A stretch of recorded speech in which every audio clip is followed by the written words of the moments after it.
what our program, our agenda is for today, and then we'll actually get started with the presentation. I want to let you know we've got some bottled water over here at this table on your left. We have a trash can in the back. We also have some restroom facilities across the street. If you leave out this door that you came in, we'll have some individuals who will be happy to take you over there to take care of you.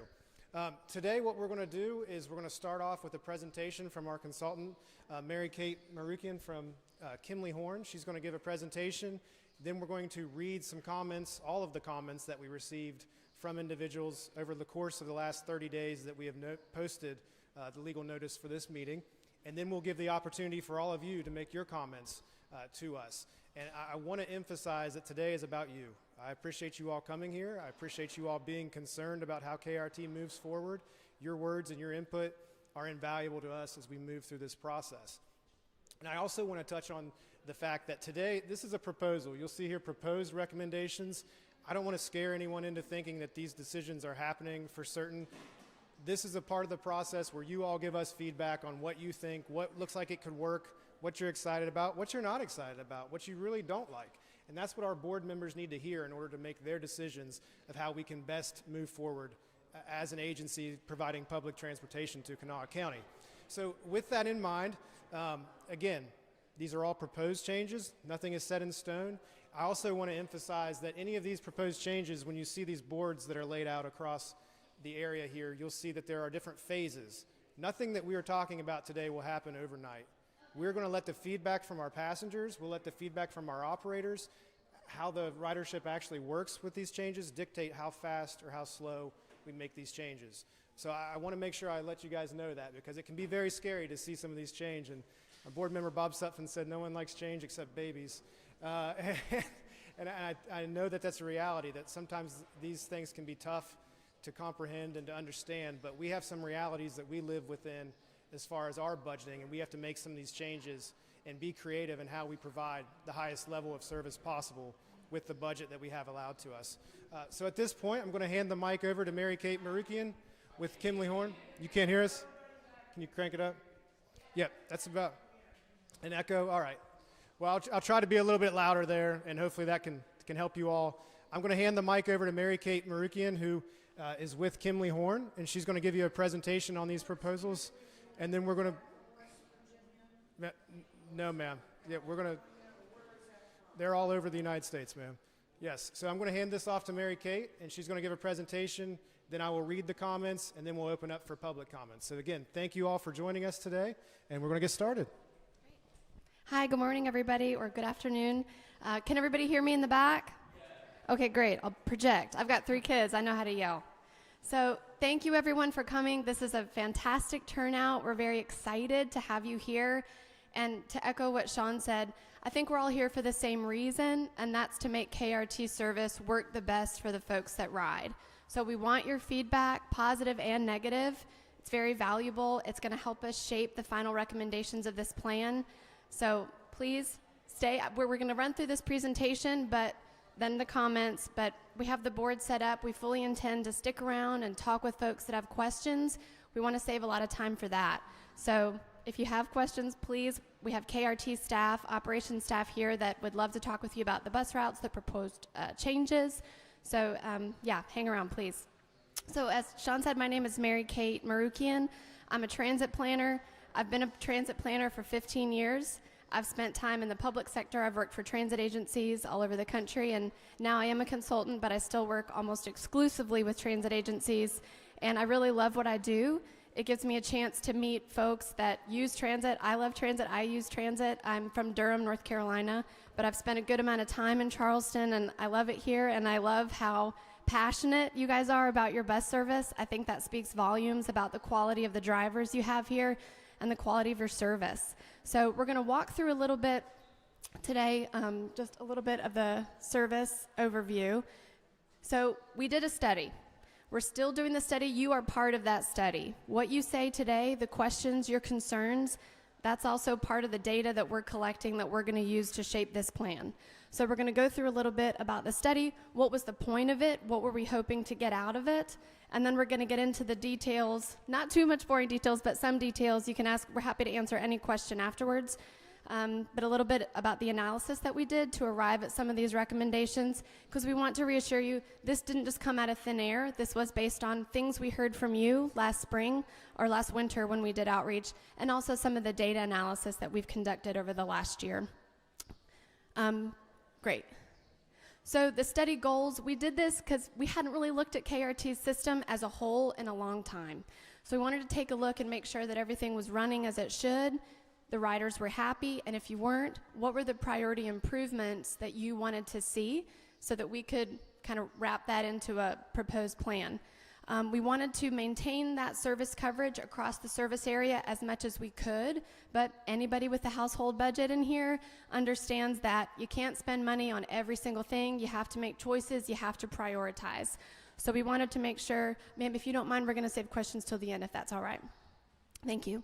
But you have to prioritize, so we wanted to make sure that we understood where were those highest demand routes, where were people boarding, where are those biggest needs, and direct resources there, but still maintain service coverage where there was some demand. We don't want to leave anybody stranded. That's not the point of these proposed changes. We want to make service better. We want to make access better. So we want to simplify the operating hours. Something that we noticed, the service hours all over the place. Some routes start early, some later, some end later, some end at 5. Frequencies all over the place. Hourly routes, 30 minutes, 120 minutes, 2-hour routes. Some are available weekdays, not Sundays. So we wanted to simplify that so the system's easier to understand, easier to use. So this is a little kind of step-by-step of where we walked through this process. Started with data collection, looked at ridership, demand. We also looked at how could we change routes alignments to better serve, have bi-directional service along routes so people didn't have to make a giant loop. Those were the kinds of things we were looking at when we looked at the system. We also looked at on-demand transit. I know that's been a hot topic. Some of you may have already had a chance to look at some of the proposals that were posted online and shared in the news. So you have a little bit of information about it. Again, we'd love to talk with you more about it after this if you have questions. But we did look at how would on-demand transit work in Charleston and throughout the service area for KRT. How could it benefit riders that are on those high demand routes, Route 1, Route 2, Route 3? How could it also serve those folks that ride those routes that go kind of up a little bit, Sissonville, some of those hill routes? We've done 2 rounds of outreach. You are currently in outreach phase 2. That's going to run through the end of June. The survey is going to stay live online. We would love your help in pushing that survey link out, telling your friends, your family, your neighbors to take that survey. We want feedback. So far, the survey went live yesterday. We already have 105 responses. That's amazing. So thank you so much for your responses so far and your comments. We have more flyers that have scannable QR codes on those flyers. You can scan it with your phone. It'll take you to the survey, but we also have a survey link you can just visit online. We'll have printable versions of the survey left at the transit center this next week if you want to pick those up when you're making your transfers. Also, I saw a couple kiddos. We do have some coloring sheets and a little toy mat set up in the back if you're interested. But we want your comments. This is going to be open through the end of June. Keep emailing, keep calling. We want to hear. So once we take these comments, we're going to roll that in. And if we need to make adjustments, if we need to make adjustments or changes to our plan, we will. This is a proposal. This is not final. You are part of this process. Okay? You can keep going, Travis. So we took a deep dive into how the system was performing. We looked at some peer agencies in Huntington, Fayetteville, North Carolina, Indiana, Illinois, and then KRT. And we call them peers because they run similarly sized systems. Their ridership is roughly the same. The folks that they serve demographically are about the same. And so we wanted to see, okay, how much are they paying per passenger to ride the bus based on their ridership and what the service costs to run? I'm so sorry. Hold on to that question if you don't mind. We're going to save questions till the end. So if you can see there, I know it's kind of on a electrical line there. I'm sorry? Oh.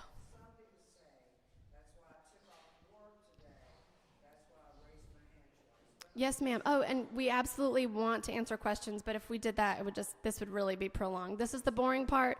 We want to get to the discussion, I know. So KRT is paying about $15.50 per passenger per route currently. The average is about $5 per passenger. That's where you want to shoot for. Looking at other peer agencies, they're all paying under 10, but I'd say if you see there, Fast, which is in Fayetteville, paying about $4.40 per passenger. So that's not what we would call efficient. We want to make sure that we can be efficient with the funds that KRT operates on. It's a public agency that's paid for by your tax dollars, the federal government. We want to make sure that we're good stewards of that money. When we also look at the total revenue miles, so the service area that the system covers, KRT covers a huge service area. That's something that we need to look at. Does it need to cover all that area with a fixed route bus? If there is demand there, is there another way to serve that area that's more efficient financially than a fixed route bus? So that's some of the questions that we're trying to answer through this study. So you can see here, cost per passenger overall, about $15.50, but obviously that varies by route. So you can see here all the routes on the bottom. That indicates the most expensive routes to operate if you're looking at a per passenger cost.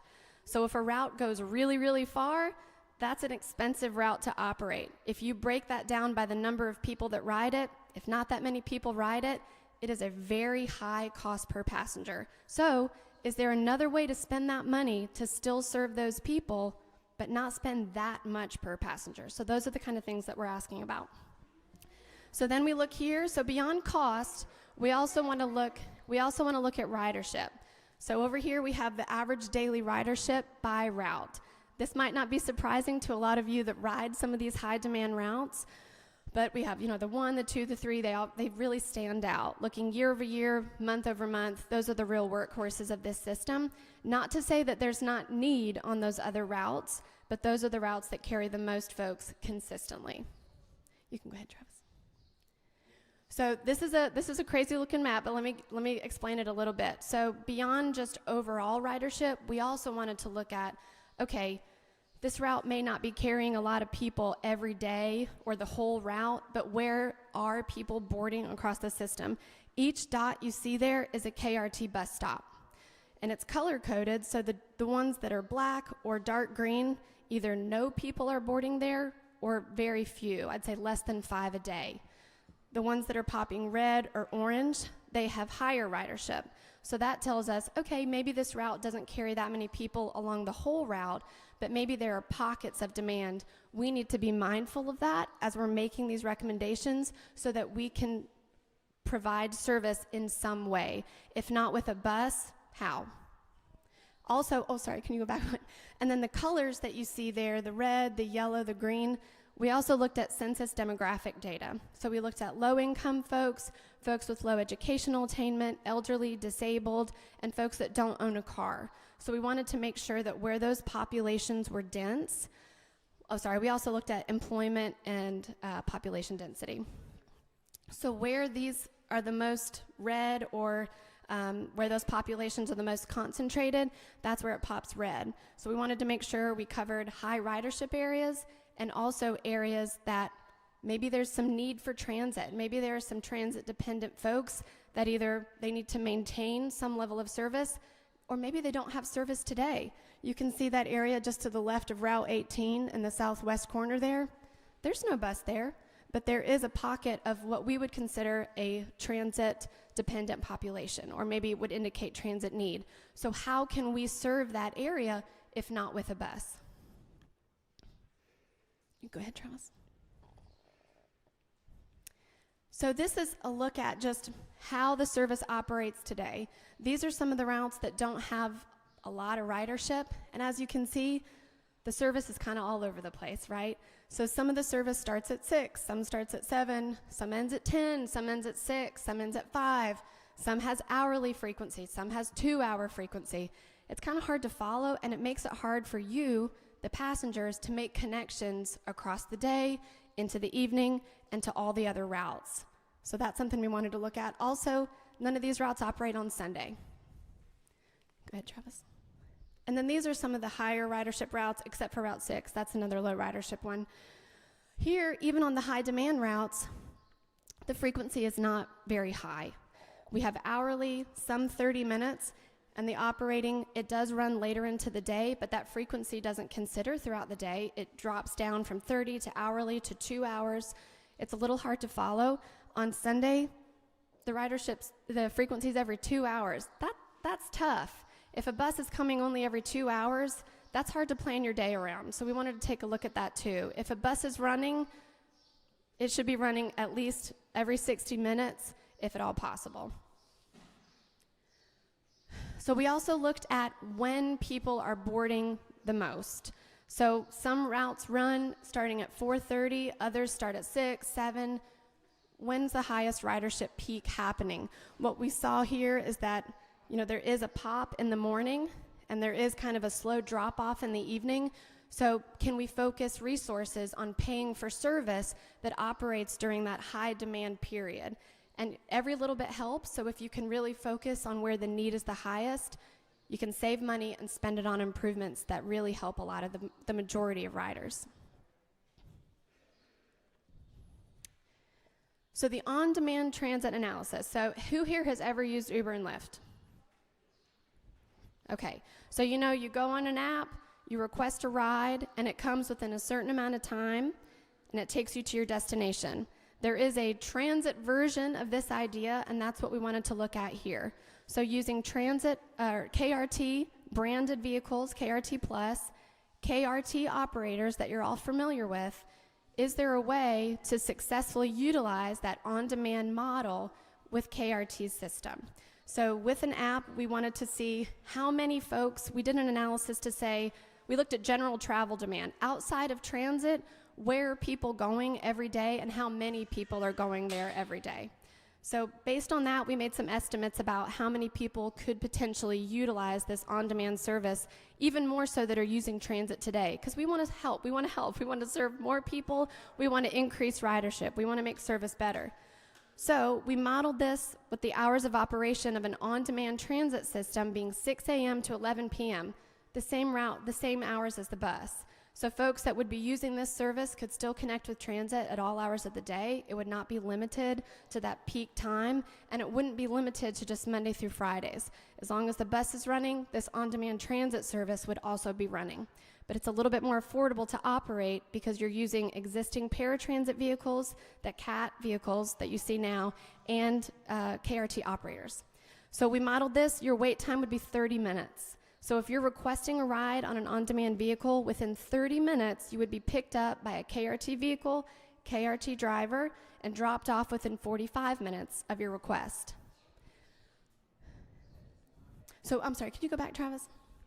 So here you see we looked at travel demand across the system. Again, this is not exclusive to transit. This is just where are people going within the service area. So those bright spots that you see, that's where people are going and coming to the most. And then up there, this was a modeling exercise that we did. How many folks would be requesting rides at certain times of the day? So I think this was between 2 p.m. and 5 p.m. We wanted to understand at an estimated level of demand how many vehicles would be needed to make sure that we could meet this promised service delivery quality. How many vehicles would be needed to meet this number of requested rides and pick people up within 30 minutes and 45 minutes. Okay, you can go ahead, Travis. So, based on what we looked at in our data analysis and based on what we heard from you last spring, later service more consistent on the weekends, and then looking at the service needs that we saw in our data analysis, it was very clear more consistent service hours were necessary.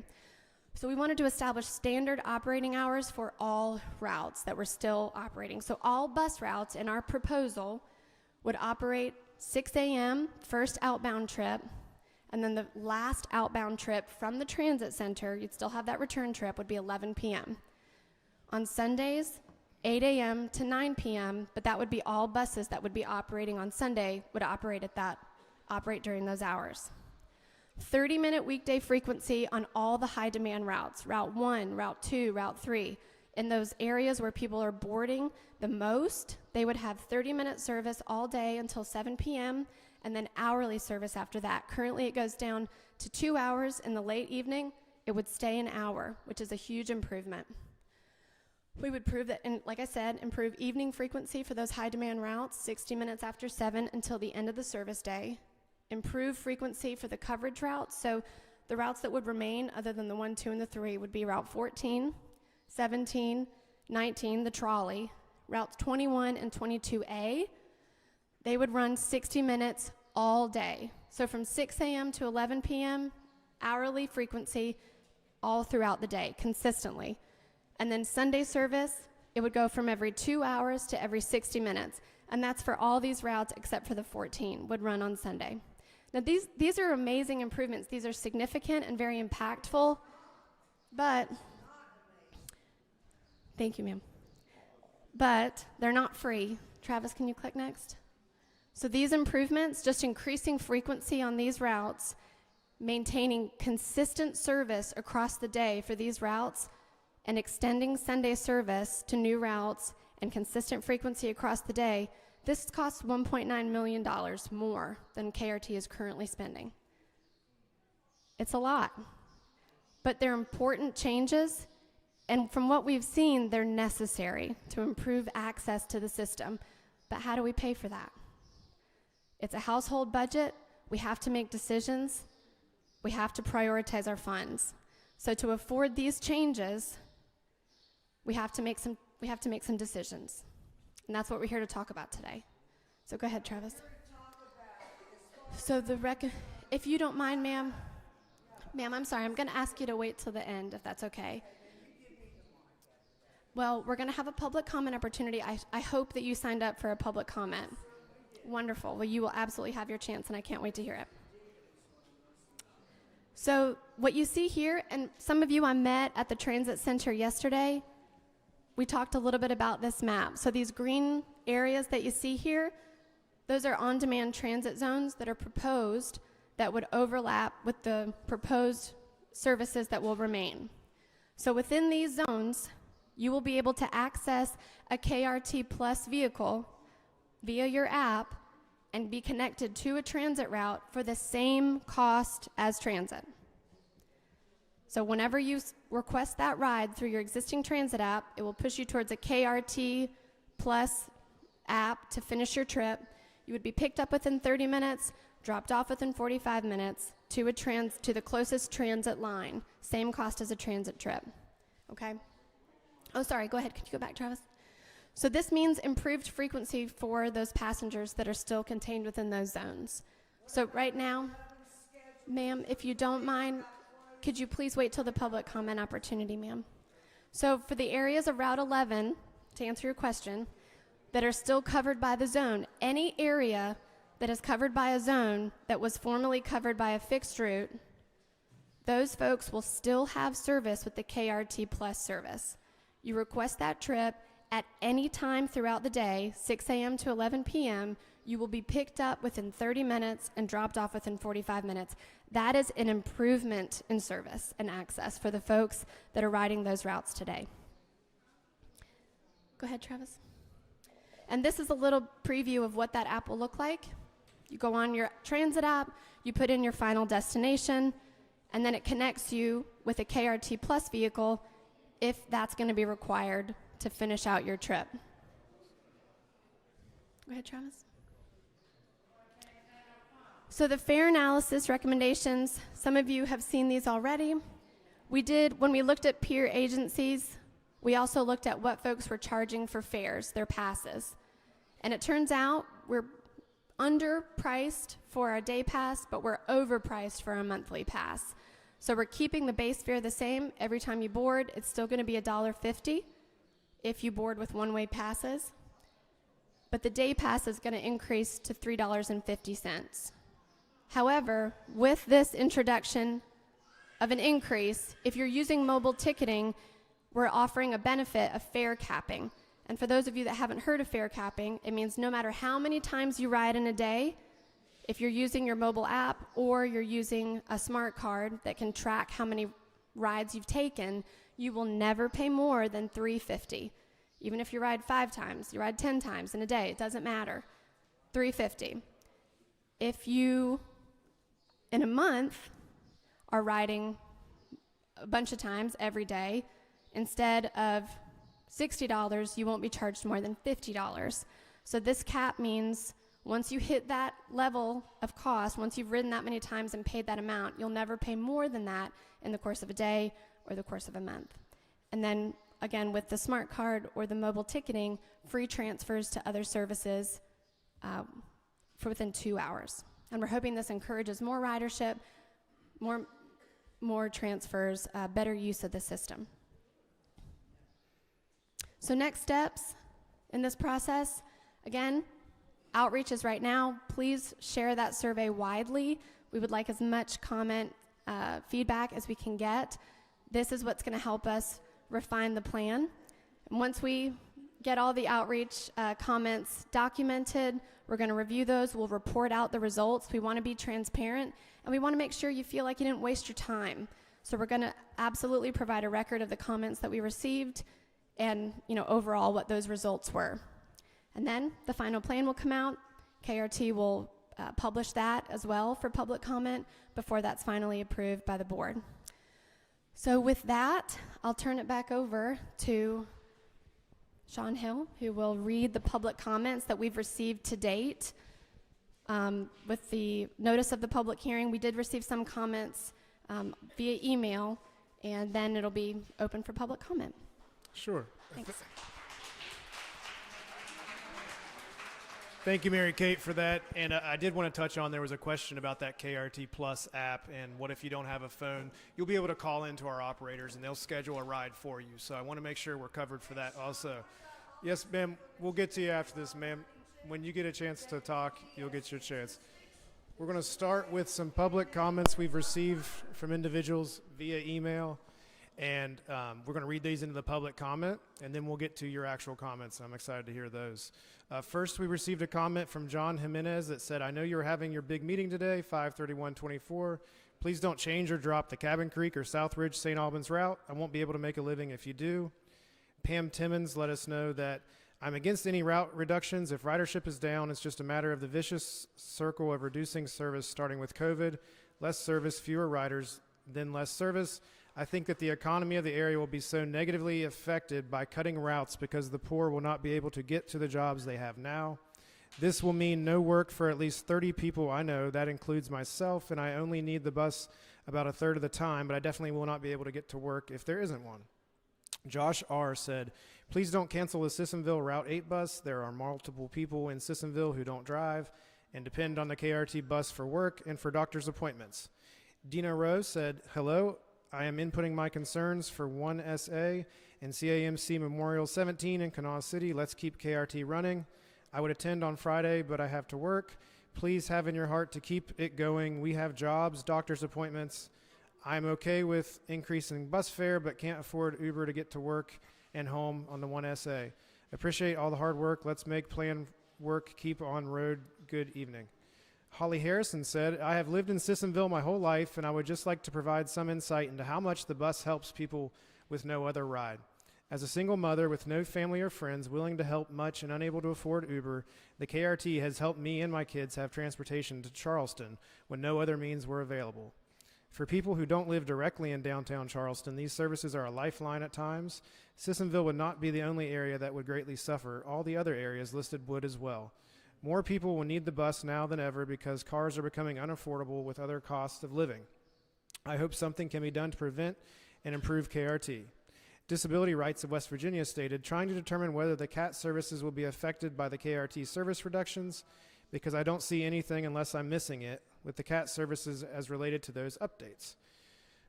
Travis Baldwin said, what are the exact proposed changes? Are you not able to at least provide transportation to and from the Sissonville High School area?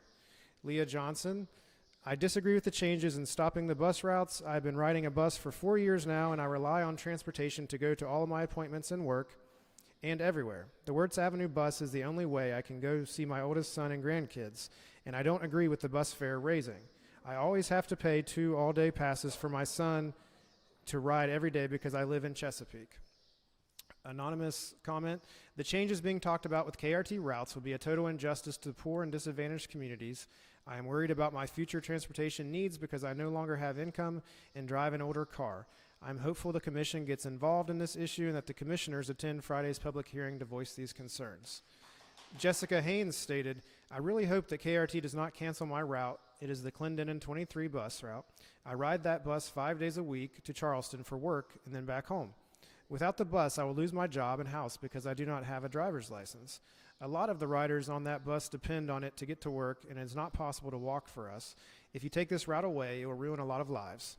Chris Petrie stated, this bus line is a very important lifeline for those of us in Sissonville who do not have any vehicles or who mentally or physically cannot drive. I myself have an anxiety disorder that prevents me from driving. This KRT route has become my lifeline to get where I need to go and has gave me independence to go where I need to go without having to beg for a ride. So I'm begging for you to please do not shut down this important lifeline for Sissonville and the community. Matt Kearns wrote in, please consider giving the Fort Hill Montrose bus route, keeping the Fort Hill Montrose bus route, It's one of the few options to get off the hill without a car for groceries, medical appointments, etc. Admittedly, we don't currently use the bus, but proximity to the bus line was a prime consideration for moving to this neighborhood as we age or have problems with a vehicle. Thank you. James J. stated, I ride your bus system 4 to 5 times a week on average, and I'm disheartened by the proposed changes to service coverage for next year. If the plan goes forward as highlighted on WCHS TV in its entirety, it will harm a great many people in the valley, leaving many stranded without a way to work, get groceries, or even leave their small towns. If money per customer mile is the real issue and not trying to turn KRT into an Uber clone based on another part of the proposal, raise the rates on a single bus ride and do not cut nearly half your routes. The KRT is a lifeline for people when you're threatening to pull it away. Cutting back the number of trips per day or perhaps investing in smaller buses makes far more sense than just cutting the routes completely. It would be painful, but it wouldn't be a complete loss, unlike the proposal. The idea of the KRT Uber isn't only one I hate on the surface, it does offer another income stream to the system and allows for getting into areas the bus system cannot reach and a more flexible schedule for riders. What I fear is the idea that it is being proposed as a route replacement option, and I don't see how that would work. Assuming I am in the coverage area, I live toward the end of one of the routes proposed to be cut. I would expect it to be far more expensive than the current bus fare, which may make it simply too expensive for my use case. I know many who would be in a similar situation. They take the bus to save money getting to work. They cannot afford to Uber every day. And with no info on how the service would be priced, I can only think of the worst case scenario.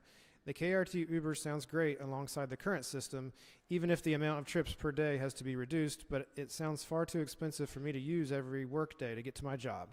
Michael Morris stated, please do not cut the bus routes. We need our buses. Do not cut the Elkview bus. We need the route for people who go to work and school.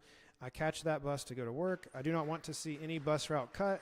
Do not cut the bus routes. We need our buses for people who don't have a car. Willie Meadows said, hello, my name is Willie Meadows, and I'm a daily KRT rider. With the newly proposed service changes, I will lose my bus both from home and to work.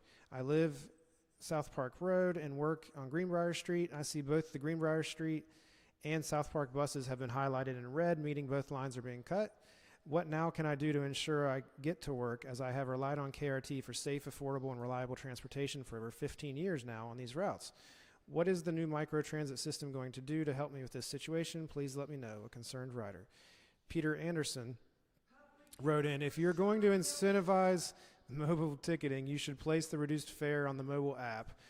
Also would suggest going back to 15-minute service between Patrick Street Plaza and City Center, at least during the weekday rush hours, and increase Sunday service on the one between St. Albans and the City Center to hourly. I would also like to see a reduced 31-day pass of $25.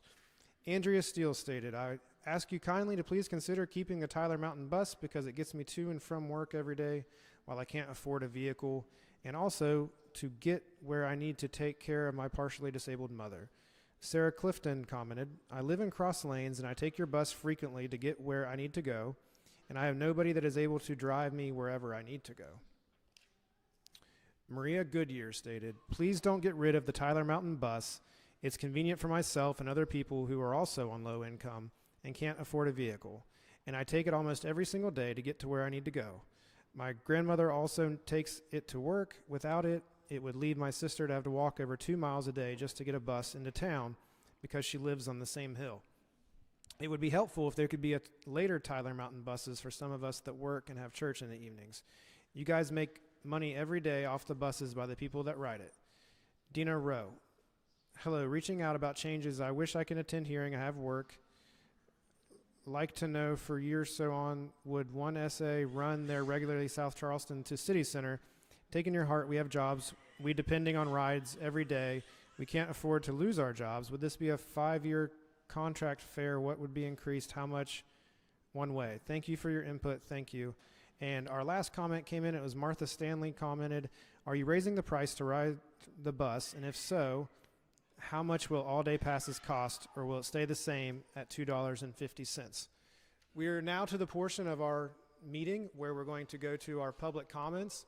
I want to state for the individuals who are joining us electronically via Zoom, if you could enter your comments into the chat window, we will record them into the official comments. I believe we had around 36 individuals who signed up when they came in to speak. We're going to do that chronologically based off of the individuals. Someone was the first person, and hopefully you have your number there. And Anthony's going to help me out with the microphone, and we're going to give you a minute to speak your comments. And again, when we wrap up here, we're going to meet over at the boards and answer any comments or questions you guys may still have. So thank you all so much. We'll start with number 1. Can I say something? Yeah. I didn't sign up to say something, but I would like to say something. Yes, ma'am. We'll hold you for last. Yes, ma'am. We'll hold you for last. Yes, ma'am. Thank you.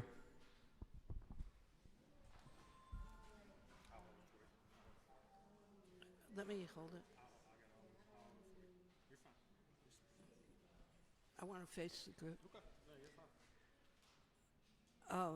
My name is Betty Rivard, and I retired from the state in 1999 as the coordinator of social services planning for the whole state. So I had several years formally working with doing planning. And I appreciate the work that's been done here so far, although I never got the chance to provide input this winter. I don't know why not. So that piece of it is missing to me. But I think that there's 3 fatal flaws in this planning process. And I would just like to point those out. I ride the bus every day, bus or the trolley, almost every day. It's not available on Sundays. I agree with some of the changes that don't affect cutting out routes. Exactly. I would like to see the trolley run later in the day, for example. I think that, let me talk about the 3 fatal flaws from my point of view as a planner, a professional planner.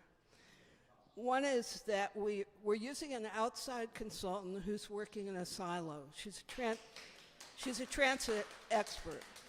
That expertise is really needed, but the essence of planning, especially in a small state, relatively small county, is that we have to collaborate with other plans. And in our county right now, and in the state, there are some great plans that project expansion, not status quo. You know, we're talking about a fitness center downtown. We're talking about expanding the soccer fields. We're talking about our annual now cycling events. We have festivals all summer. We're talking about getting more well-paid caregivers. They need to be able to get around. We have a nursing home in Sissonville. Exactly. I mean, we're trying to expand, we're trying to build up Montgomery. I mean, I could go on and on. Everybody knows this, except someone coming in. Yes, yes, ma'am, and we appreciate that comment.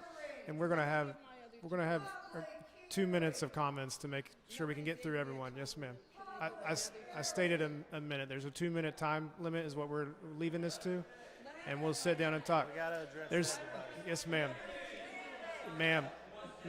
Hey. I gave you a 1-minute time limit. I let you talk for 2 minutes. Yes, ma'am. We're now going to switch it to 2 minutes, and we'll be happy to hear your comments after this. Yes, ma'am. All right. Thank you. No.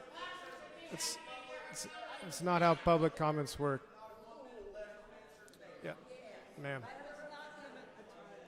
I would have tailored my remarks to that. Let me finish. I commented at 1 minute. What's that? I want 1 minute to finish. I'll give you a minute. Yes, ma'am. Thank you. If I knew I had 2 minutes, I would have geared toward that. Okay. All right, so there's two other points. One is $1 to $2 million is a drop in the bucket, and we can raise those funds as a county. The second thing, that was my second point. My third point is that we need to use a scalpel and not a chainsaw and take the time needed for a comprehensive process. Because everyone here has a story, everyone who rides the bus has a story, and we all need the benefit of that. Thank you very much. Thank you, ma'am. Yeah, and I want to reiterate for the entire group, we're going to keep you to 2 minutes to make sure that all 35 remaining individuals can speak. At the end of those 2 minutes, Anthony will take the mic from you. That's not meant to disrespect what you're saying or your comments. We just want to make sure everyone is heard. So thank you all so much for understanding. Who's number two?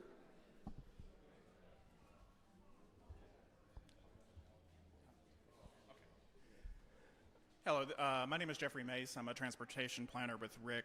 These are personal comments, not Rick's. I just wanted to say first thank you for doing the analysis. I'll leave the specific people more affected by individual routes to do those discussions. Looking at it at work, the areas we were concerned in the final state that we think you should look at would be cross lanes, the capacity there with on-demand transit, as well as frequency in the west side and the east end with the proposed reductions in duplicative service.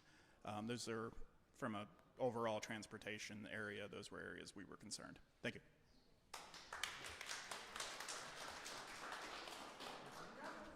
Number three. We'll go to number three. Yep. Yes, ma'am. It's your time to talk. Anthony, right over here. Right here, yes. I might have enough room for you. Yeah. And if you all wouldn't mind coming up to Anthony, he's tied to a leash. So that's okay. Yes. Thank you. All right, I'm a senior citizen. I depend on the Beach Avenue to get me home with my groceries. There's a lot of people that are seniors on that hill, and a lot of people that go to work off that hill. How are you going to help us, the senior citizens, about getting to and from the store?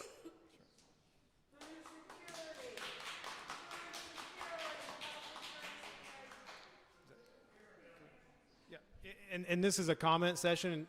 The answering or the back and forth part can happen afterwards. But yes, ma'am, I appreciate your comment. Yes. Why can't you give me an answer now? It's not a question and forth answer. I asked how you were going to help us Yes, get ma'am. to and from the store. Yeah, these are comments, not discussions. So your comment is being recorded into our official record, and it will go to our board members. All right. To under Then how can consideration. you Yes, sit ma'am. there and say you're so far in debt when you got a big raise when you come to work here?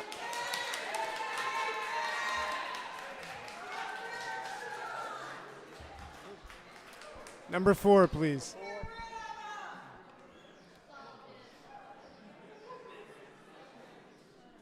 Number four.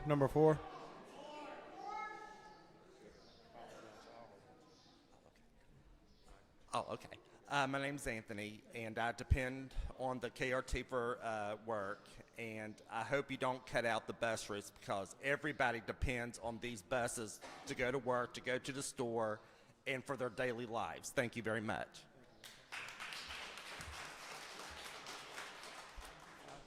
Number 5.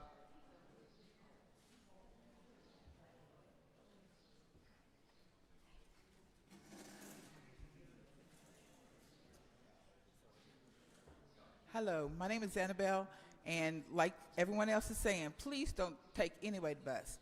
I'm a disabled lady, and all the small buses really help everyone.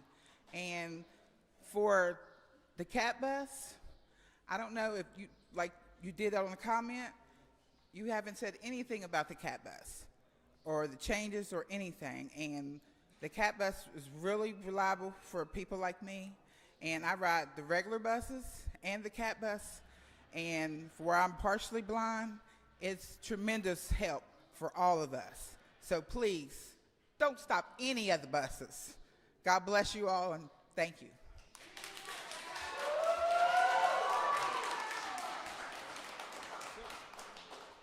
Number 6.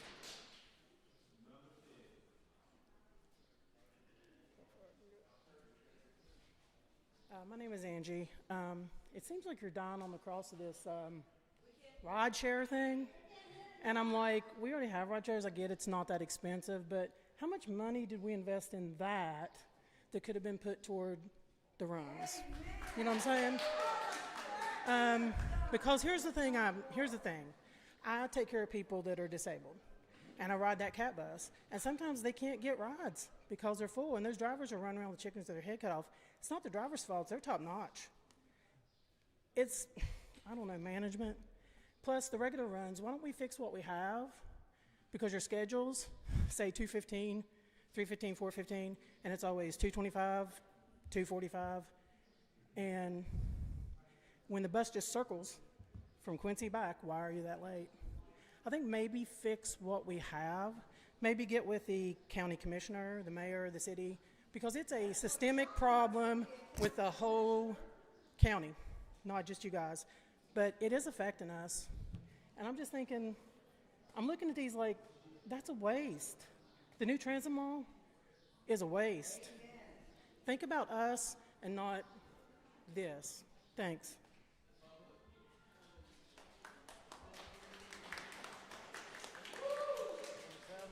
Number 7.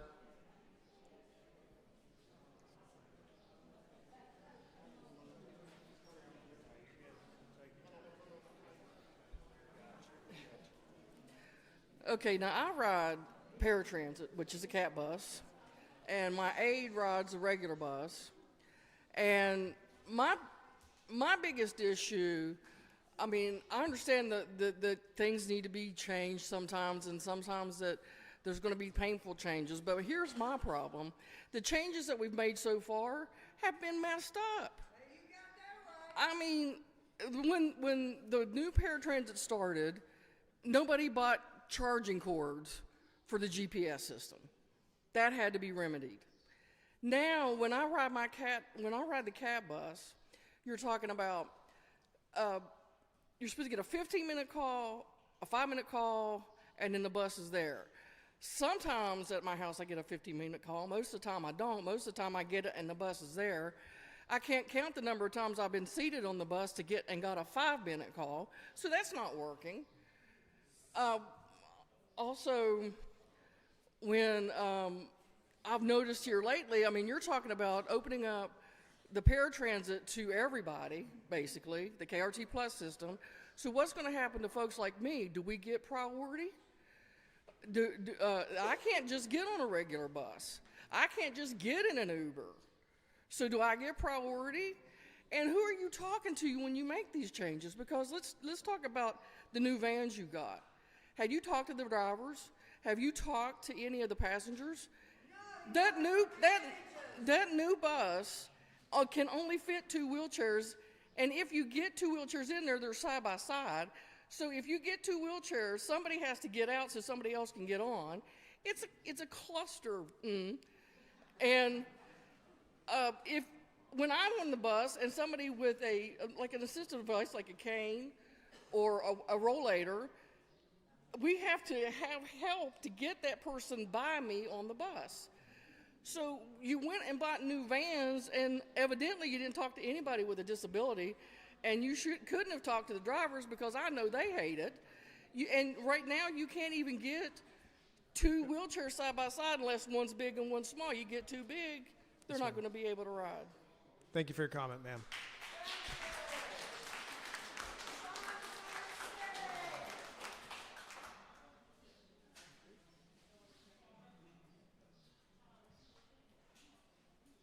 Hello, my name is Charlie. I do have some concerns. Now, with who I notice it's via when you punch in. I noticed many bigger cities has cut their contracts because it costs them more to operate this sort of plan. And it actually, than running buses, is actually what cheaper. I do know that, New York and a few other larger cities. So you might also consider that. That's a big city standpoint. And we're a small rural area, grant ya, there need to be more services in areas. I ride the 18, which is proposed to get cut. The reason why I ride that bus, right, I could ride the 2, but it's so hazardous to walk that 300 feet of Jefferson Road and then Kanawha Turnpike up into Tech Park that I don't feel safe doing that. And some of these runs are better on safety. And some runs could be increased services that you already have. I know some runs, there have been requests to increase services in some parts of the day, like during noon to 2 up at Tech Park, because there are 2 colleges up there and they're class break at that time. Well, if you're a student that ride the bus up there, you can't get out to go get a lunch or any of that because some of those colleges don't have a chow hall up there. They're just a small branch campus. So they're that. They're colleges, they're schools. I know the 6 have a school, actually 2 schools on it, Hoover High School and the one on Greenbrier, I want to say it's on. Capitol. I know their high school students that catches the 6 into town to get to like Carver and Ben Franklin and the other tech colleges, the technical centers. You know, you're affecting the future of future people as well.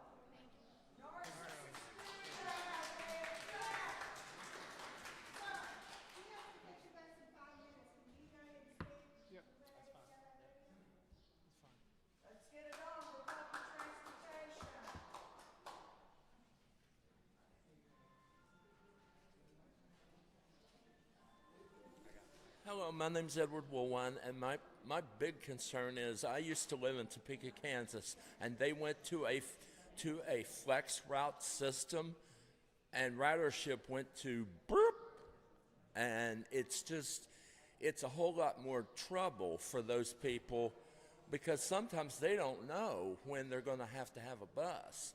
And if you have to call in like a day in advance, that's a disadvantage because you may not know. That's my concern. And I mean, I love this system. I grew up in this system, and it's a wonderful system. I understand ridership is a key factor, but please don't cut the cross lanes because you've got DHHR out there. And if you cut ma'am, please. And if you cut that route, you're going to have people walking to DHHR from Cold Spot. And that's a long walk. Thank you.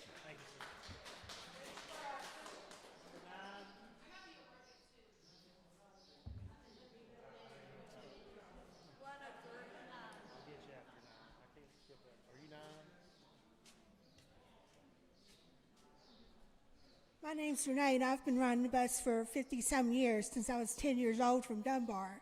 And I've seen the fare change and the bus fare go up. But the Nitro St. Albans bus has changed on Sunday. And I used to live in Cross Lanes, but I depend on that bus now that comes at 7:30 to get me out to Dunkin' Donuts so I can catch a ride to go to church. And then I can ride the bus home. And also, if you cut the DHHR, that road where he is talking to from the Cold Spot to DHHR, there is no sidewalk. There is no space. There's not even an inch and a half space or 2 inches to, shut up, ma'am, please, to walk from the cold spot to DHHR. And there's people in wheelchairs and walkers that catch that bus, and that is the bus that I catch sometimes to go to the store. Otherwise, I have to take what I'll call the roundabout way through Dunbar Institute, over to Nitro, then back through to Cross Lanes. And that's an hour and a half getting home compared to an hour.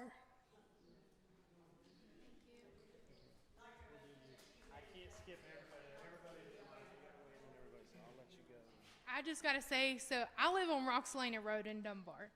And when the number 5 quits running and I don't get off work till late, my biggest thing is where they cut the flag stops, I have to walk a 2-mile walk every night.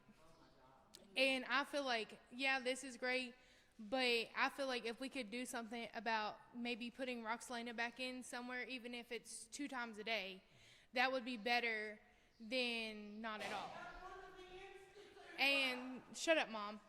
And my mom, she lives in Sissonville, and sometimes she comes to my house and stays, and she's in a wheelchair. And Roxelana is one of the most dangerous roads out there. I got an electric bike, and I was riding it home one night, and I got hit going home. And like my biggest thing is where she lives out Sissonville, and my grandparents can't always, bring her to Charleston to go to her doctor's appointments. And, where I live on Roxelana, it's even rough than most, because, to me, I take my chance of getting hit every single night walking home. That's all I got to say. Number 10. Number 10? 10? Oh, you were 10? 11. I'm sorry. 11.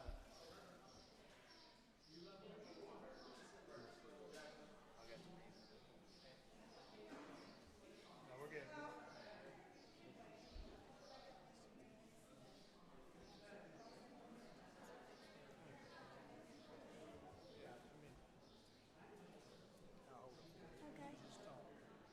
Hi, my name is Carol Boyer.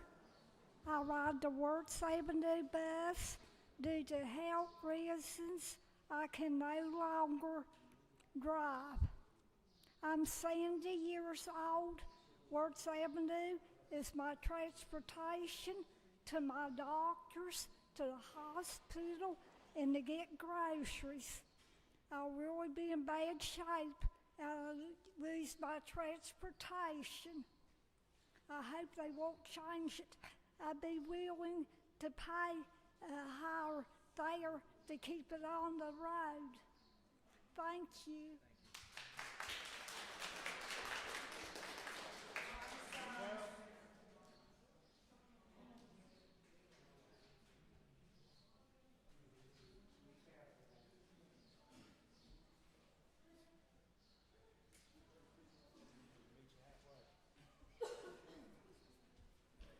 Good evening, folks. Glad everybody showed up. First of all, I don't think they should make any changes with the buses because Charleston, West Virginia, we losing everything anyway. We don't have no mall.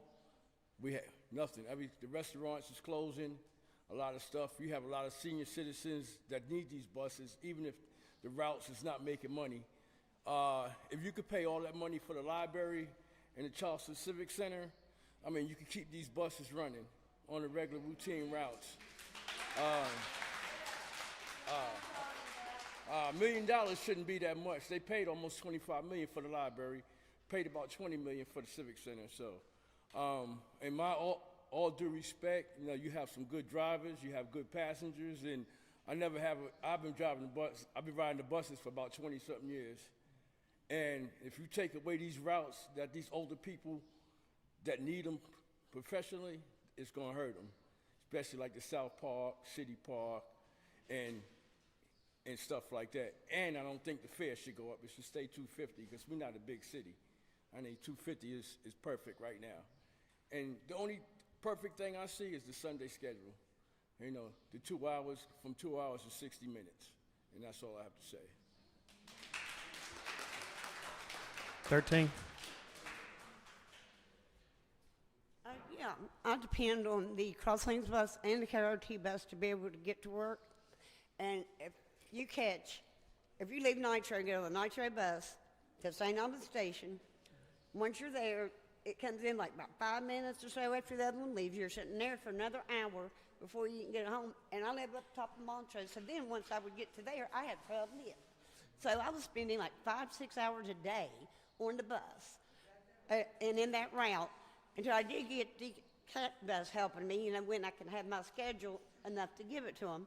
I mean, and me, myself, I would be willing to pay more for that because I mean, otherwise I was having to call lifts home, and that'd be costing me anywhere from $30 to $50 a night, and that's like over half of my pay. And again on the DHHR, I don't need to go there right now. I have in the past, and none of you know what tomorrow will bring. And they don't. And I'm starting to think what they're gonna do: spend a bunch of money to put a new place in down here so people don't have to get the bus there. We need the bus. We need that Cross Lanes bus. And actually, it'd be great if it would be expanded a little bit later in the evening than 6:20. I appreciate y'all. Thank you.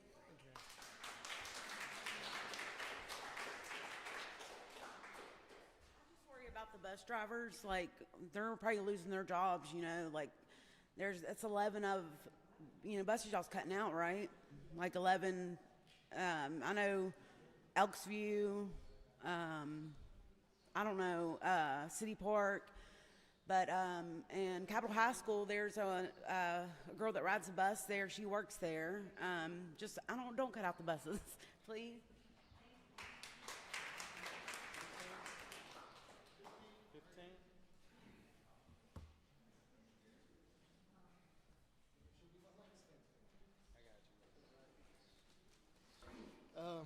Ladies and gentlemen, I ride to Clinton Route 5 days a week to and from work. It is essential to my employment. I currently do not drive. I am autistic and I've tried to learn how to drive. My progress is steadily improved, but it's a slow grind. There are people who have medical conditions that prevent them from driving. People who have lost driving privileges due to mistakes they made in the past. These individuals are turning their lives around. These are all good people who just need a little bit of help. All of them cannot help the position they are in. You provide that help. They count on you to do so. Totally wiping out these smaller routes is a bad decision. There are more people than you can imagine that use it or could find use for it in the future. The data used in reports between 12 and 18 months old. Some of the data is skewed. Here's why. Some of the data might have been pulled at the tail end of the pandemic when people were just starting to reach normalcy in their lives again. And also, some people fear riding the bus. It's just the way it was back then. Cutting out loops of low ridership would help, but not cutting out the whole thing. I have polled people that ride my route along with others from other routes, and they all said they would not mind a fare hike. I even asked about doubling the fare, and all the people I asked agreed if it would keep the routes running. Using the smaller buses on the smaller routes would save fuel compared to larger diesel buses. I and probably other passengers would be willing to work with you and meet in the middle compromise. I wish you would consider that. I don't think that the vans are a bad idea, but currently there's only 116 seats, and it could lock out people needing to work 5 days a week. Another pressing concern is the drivers possibly losing their jobs. We don't want anyone to lose the appointment possible to a lot of us or their family. These are mostly hardworking, friendly individuals who have jobs, families, loved ones to take care of. These mass shutdowns will hurt people in ways I don't think you can truly comprehend. I want you to understand that. I wish we reconsider total shutdown these routes, not just SPY, but all of them. And I want to mention to you, we are small. You've heard this said a lot of times, man, we are small. We're not North Carolina, we're not Illinois. This is West Virginia. And I just want to say, one of the reporters asked you that you wanted the human element, right? Look at all these people out here. Seas of people. Look into their eyes. I dare you to look in their eyes and say, you may not have a job, you may not have a ride, you may not be able to take care of your family. These are the things that are important. Money is not everything. And there are ways to save money. You just got to figure it out, Nothing's perfect. So I thank you for your time, everybody, and thank you, everybody, for listening.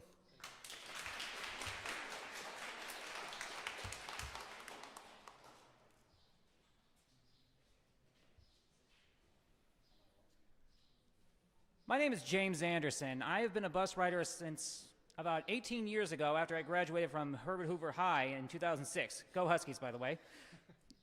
And across a myriad of different jobs, I have rode the bus every single day of the week. To, from, does not matter. I'm currently a night shift and weekend worker as a security at a security company called Security America. A third of our staff, ride the bus, and half of them are night and weekend workers. I haven't seen too many people complain about the reduction in the overall hours, but a lot of people need those flexible, expanded hours going from 5 a.m. to 1 a.m. just to be able to get to and from in a reasonable amount of time. I myself work midnight to 7 a.m. shifts almost every day of the week. Seeing the reduction on those hours is going to be nothing but a detriment to people like me and other people who work really awkward shifts, including nurses and other professions like gas station workers, fast food workers, and pretty much any low-quality position, as some people would refer them to, but all those positions are equally valid for their own reasons. These changes will be nothing but detrimental to everyone and everything that uses the bus. Thank you for your time. 17.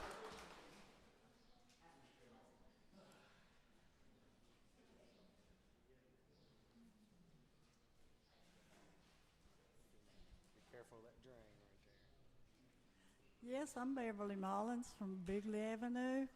I don't ride the bus very far, but sometimes I have to go to the doctor's, and I don't have a way to get there, and I can walk to Piggly Wiggly from my house, but as far as the other stores, it's hard to get to. And I called the cat bus one day, and they said, no, I had to be handicapped to get on the bus, and you can't do that unless you are handicapped. I'm not completely down yet, thank God. But God, you know, I know He'll help us, everyone, if we just hold on to Him, and He'll help us. So we all need the buses. Everybody here needs the buses. You know, and there's people out there that can't make it here today. They need the buses. But, you know, just have mercy on everybody, because we all need this. And I thank God. Thank God.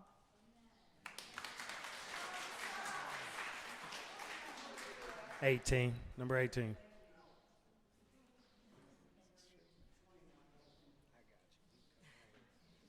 My name is Vonda Freshow, and I was just going to say, I live on South Hills, and I don't ride the bus every day, but since I had my knee replacement, I've been having to go to physical therapy. And if y'all stop the buses, because my daughter, I mean, she's a beautician, and she can take me on Mondays if she's not working, but it's not a guarantee that she can come and get me. But it's like, if y'all stop the South Hills bus, I'm not going to be able to get to my doctor's appointments, which I go not every day, but mostly sometimes 2 or 3 times a week. I say, you know, and it's like out of a month, I might go 3-4 times a week, you know. But it's like I go to the grocery store, and if I have to go to the grocery store, I have to wait until Sunday for her to be able to take me when I leave church. You know, and I shouldn't have to wait for Sunday for her to be able to take me to the grocery store when I leave church.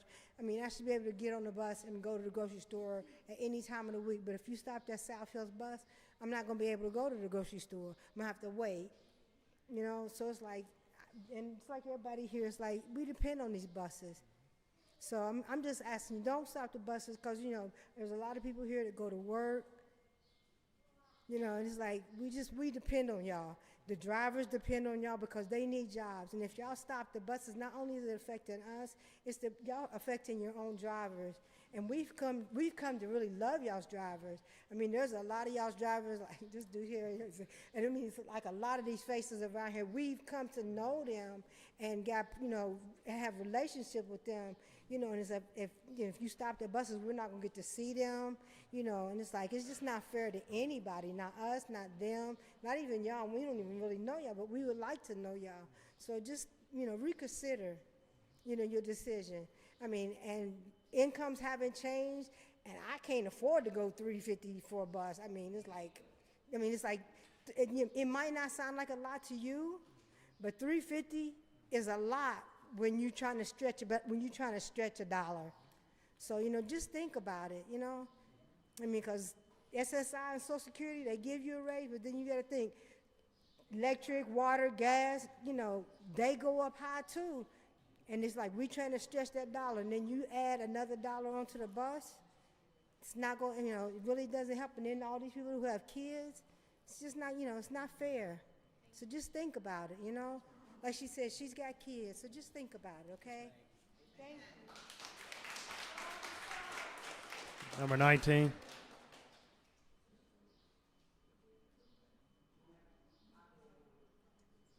can come partway. Can you guys make room for her to come up on that side, please?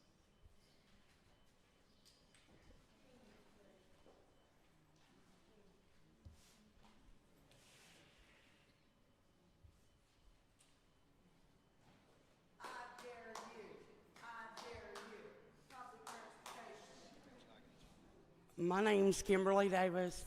As you can tell, I'm in a wheelchair. I depend on the Sissonville, the 17, and the number 5. I live 7 miles one way to the nearest bus stop, 5 another way. You're talking about taking every access I have away by taking these buses. My mom and dad, yeah, I live with them now since I lost my leg. Okay? Less than 2 years ago.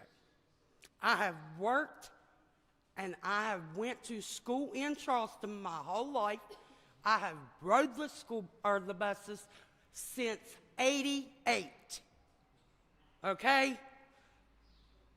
Why would you want to take and cut all them routes? I understand it costs money to run them, but you need to understand it takes paychecks to make y'all's paychecks. Right or wrong? Is that not who pays y'all?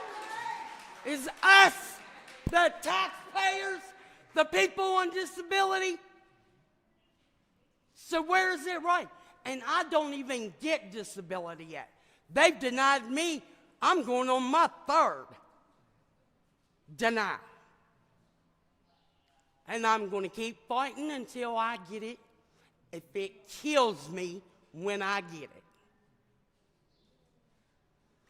But don't take these buses away, especially from the elderly, the handicapped. Look, there are people that come to town just to make money, doing odd jobs, cutting lawns. What are they going to do? How are they going to survive? How are they going to put food on their kids' table?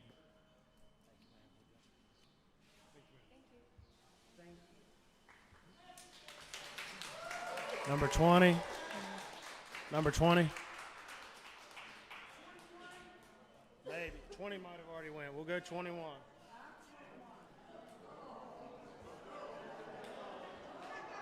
Number one, I'd like to address Sean and Miss Lady. Talking about statistics, you hired people from out of state who didn't bother to do a head count, did a phone count. This is West Virginia. Maybe people don't have phones. So all that stuff that you said, Miss Lady, North Carolina, ain't even right. Ain't even right. Totally proven from online. Number 5 is the 5th. The number 5th populous route. You said you were going to cut from the lean, from the fat, not from the lean. I think what you are doing is you trying to be a commissioner. Well, you know what? You can't even be a good KRT leader. You micromanage. You took all the schedules, from the buses. 6 months, 1 year later, we still don't have a schedule. Not everybody's into Facebook. Not everybody is into getting online. Why don't you make it real? Keep it real. I have watched people beg you. You are not Jesus Christ. You are just a leader, and I hope to God we get rid of you.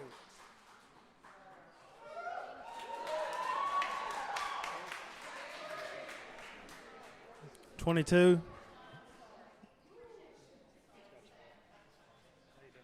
Good. Hey, everybody. How you doing today? My name is Jeb Corey, and I've been in the transportation industry for about 23 years now, born and raised here in West Virginia. And a few years ago, we launched something called Link Transportation, and we focus on providing transportation, and we focus on coordinating transportation. I'm also past president of the Transportation Alliance, which is one of the largest for-profit associations in the country. We've worked with 200 companies across the country, and one of the things that we talk about are programs like this all the time. And I need to applaud KRT and the study. I mean, they are trying to improve service here, and they are trying to provide you better service. And one thing everybody wants is a win-win situation, right? You all want to win. You want better transportation. KRT needs to win. They need to exist, because otherwise you wouldn't have a bus system. And they do a pretty good job of providing bus transportation. KRT drivers and employees have to win, so they have a job here, right? So I will tell you, in a lot of my discussions across the country, one thing that comes up is a private-public partnership, where a transit agency does what they do best, provide good bus service. And then they partner with a company such as ours that does on-demand transportation, and we do what we do best. And a lot of times when you take the best of both worlds and you link them together, you get a stronger transportation system overall. And a lot of times you provide more efficiency, and you also can cut costs. So I just want to offer my services at any point in time. If you all want to have discussions, we'd be more than happy to provide that best overall transportation. Thank you for having me. 23.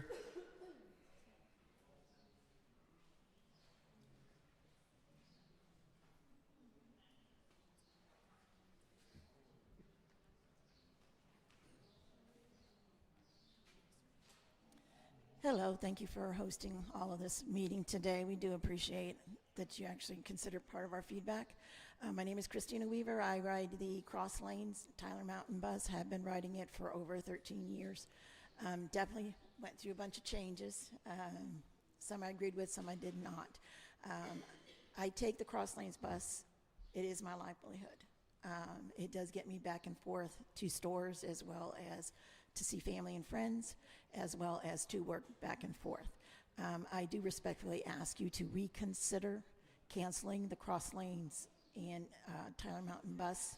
I also ask you to reconsider the scheduling also too. The every 2 hours is very, very daunting on people that do ride the bus. If you miss it, and it's 2 hours later. So I do ask that you really reconsider it. Like we've heard in the past, it is a high profile route, okay? And there is a lot of people on that bus that come from Charleston area to Cross Lanes that are working. Every morning there's at least 6 or 7, 8 or 9 people going to work. So we do ask that you reconsider that. Also too, I did have some people mention to me that a lot of us don't have cell phones, okay? So getting the app is not even a consideration. A lot of people who have got the app have been hacked through your app. So I would ask that you look at your IT people, check that app, and make sure that it's a lot more secure for patriots of us to actually use it, because if they're getting hacked, there's a problem with it. And that means they can't use it to call for rides or to check information or anything. So I just ask that you actually look at that also. In Cross Lanes, sometimes the self-service is not that great. So if you want to call for a ride or even try to get on the app, you're not going to get through. So I ask that you respectfully look for that also. I do thank you for your time. I thank you for having our meeting today, and I hope you will consider everything that has been said here today. Good day. 24.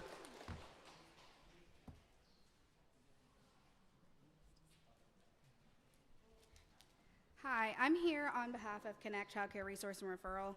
I'm a provider case manager, and what I do is I help providers become providers, so home providers, so they offer child care assistance in their homes for families, to the public and to their families themselves. So we also service our clients with subsidy assistance for child care, and we're up at the top of Hillcrest. So our bus line either drops off at the bottom of the hill, over by McDonald's, and sometimes occasionally up there at the apartments on Hillcrest. So it's not very convenient. If you get dropped off at the bottom of the hill, you don't have a sidewalk. It's very dangerous with all the turns and all the rocks that are falling and things like that. So I just want that to be taken into consideration when we're thinking about cutting that, because we, with our grant, have to be within a certain distance of public transportation for us to service the community. And if we're not, then we have to move our building. We have 30 plus employees, not including whoever else is in that building. How do we service them? How do we get them the services that they need? So we would have to move our entire office, which we've already done in the past 6 years, and move again. Where do we go? We have to have training rooms. We have to have childcare services, like modules and things like that, storage space for all the stuff that we give away through our grants. So it's just really hard, and we've built this building, this floor that we have. We've expanded 3 times, 4 times in the past 5-6 years. Where do we go? That's the question. So that's me, on a professional level. On a personal level, I don't understand how, if we cut some of these lines, for example, my mom has a hip replacement. She can't walk more than 15 minutes. Where does she go? How does she get there? So if she has to walk up this hill, she can't make it. She would literally fall out of her chair, or she would just fall over with her cane. So it's just those things that we need to take into consideration, especially when we're servicing the public with jobs and for childcare and things like that. Thank you.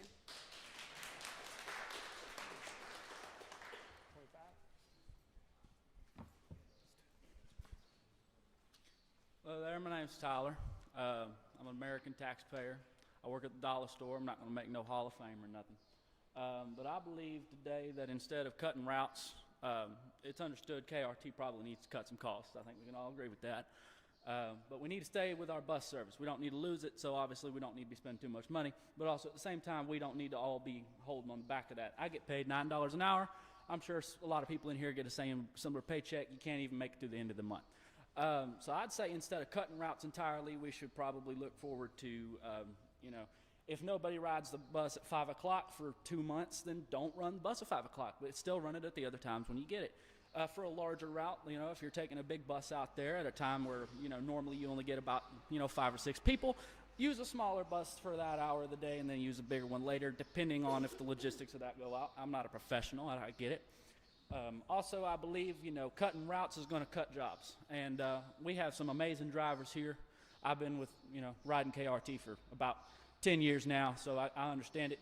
But we shouldn't be getting rid of that. Also, in terms of technology access, there's a lot of people in here with us and a lot of people in Charleston area in general that don't have access to technology, whether that be for economic reasons or for that be just not in touch with it, which is okay. And I think KRT should focus more on making sure those people can access the services the same as everybody else, including those with disabilities, having access to paper schedules on the buses and being able to pay in person at the terminal instead of using an app or something like that, making sure that functionality stays there.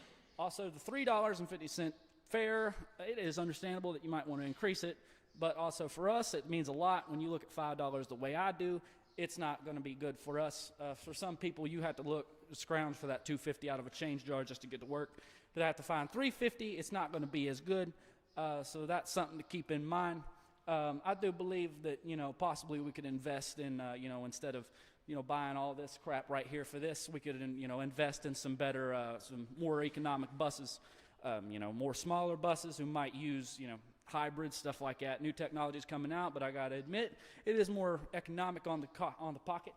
But yeah, I believe that's about it. 26. Yeah, I'm Bill Sharp speaking in support of traditional number 15 transit trip. I admit that I've retired and I no longer commute to work, but I want you to know that I still consider number 15 a tremendous personal convenience. Thank you very much.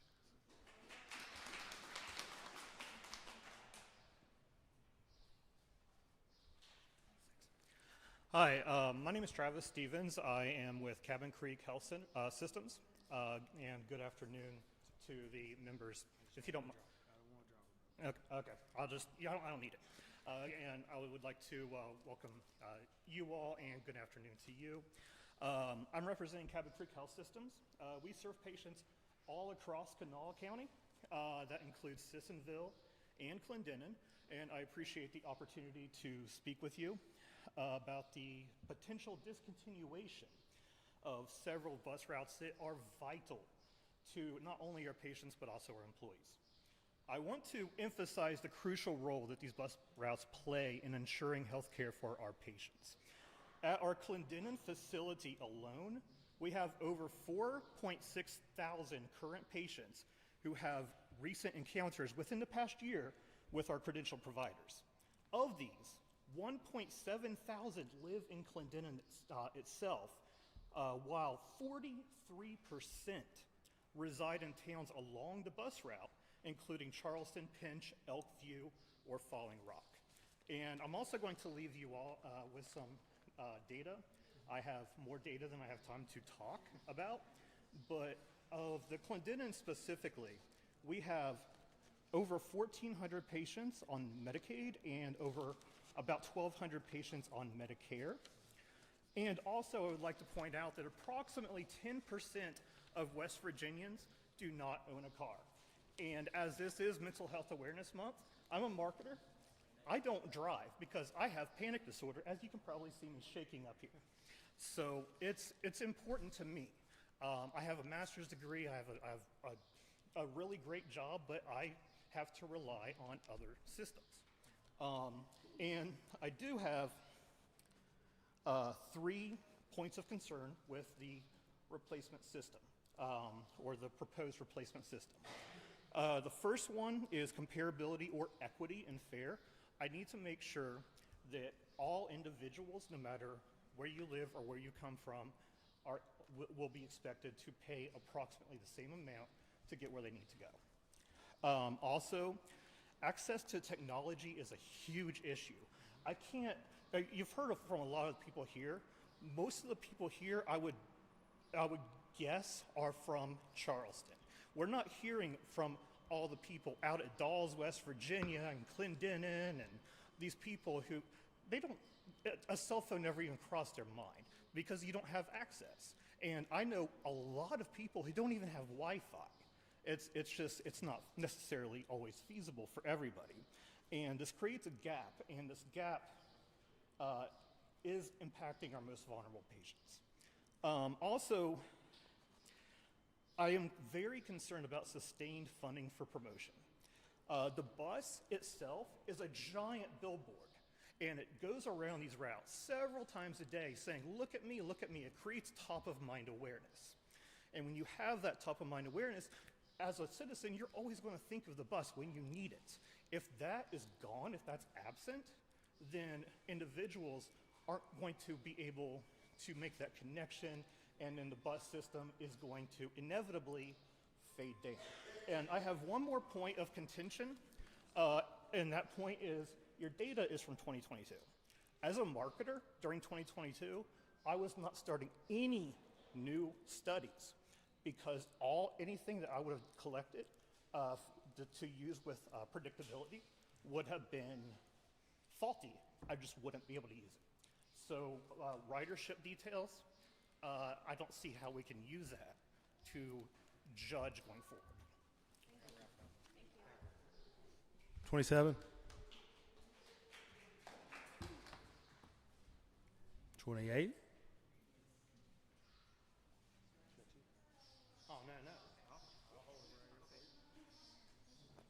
Hi, my name is Kimberly Pickens. I'm an adult education instructor in Charleston, and I have a lot of students who live in the Sissonville and Elkview areas who rely on KRT services to get to and from class and also to drop their children off at daycare. So these proposed changes will really be a detriment to them becoming self-sufficient. Also, I would propose that you all would consider consolidating routes. For example, I noticed that the Sissonville services would be greatly hindered. Why not run the buses on the west side and connect them to the Sissonville buses, and also use the smaller buses to save on fuel costs? Also, the cross lanes, you can connect the cross lane Sissonville and Nitro Institute buses. I think you might be able to have some good outcomes from that. And I would propose that you all would really push for public support. Myself, I have a personal vehicle, but if I ever have to go to the Capitol or downtown, I take the bus because I don't that way I don't have to deal with traffic or trying to find parking. There's a stigma attached to public transportation where, oh, it's just for low-income people. No, the buses get people places. If you live in a large city, it's a way of life for them. So I think maybe if we change the conversation to show the benefits of the KRT, I think we could have some good outcomes from that. Thank you. 29.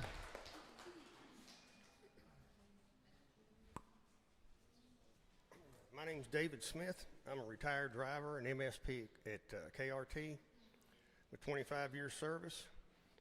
First thing, you're not from around here. We have large cell phone dead spots. We also have outages in landlines a lot of times where everything's so spread out and not all the land's usable. Second one is the levy. My family and I voted for the levy with the assumption that there was going to be service, not the elimination of service. And to you, Mr. Hill, since you're new around here, the levy has to be renewed every so often. You may not have the support in the future that you've had in the past if you continue on with some of this.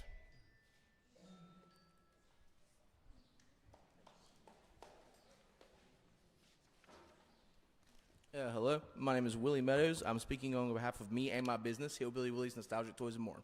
I run a business at Capitol Flea Market. I live in South Park Road. South Park is a public housing area. You are cutting the route to that, as well as Elkview, where my flea market is also being cut. I catch the bus at least 5 days a week, if not 6 to 7 days a week with you guys.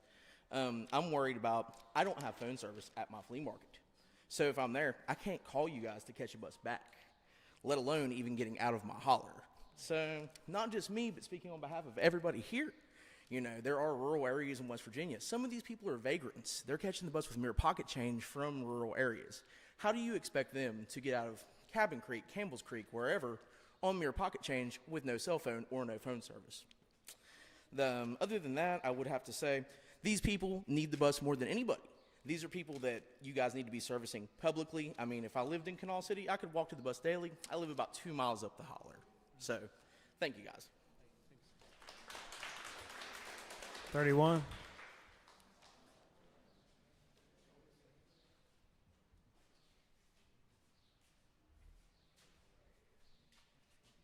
Hi, thank you for the presentation. I appreciated it. I'm 65 years old. I haven't fully adapted to technology. I'm still living in the analog age. And I really hope that the paper bus schedule and the paper card do not go away. That's all. 32. 33. I don't know how many we got today. Is there anybody who had a number that hasn't had a chance? Come on up, brother.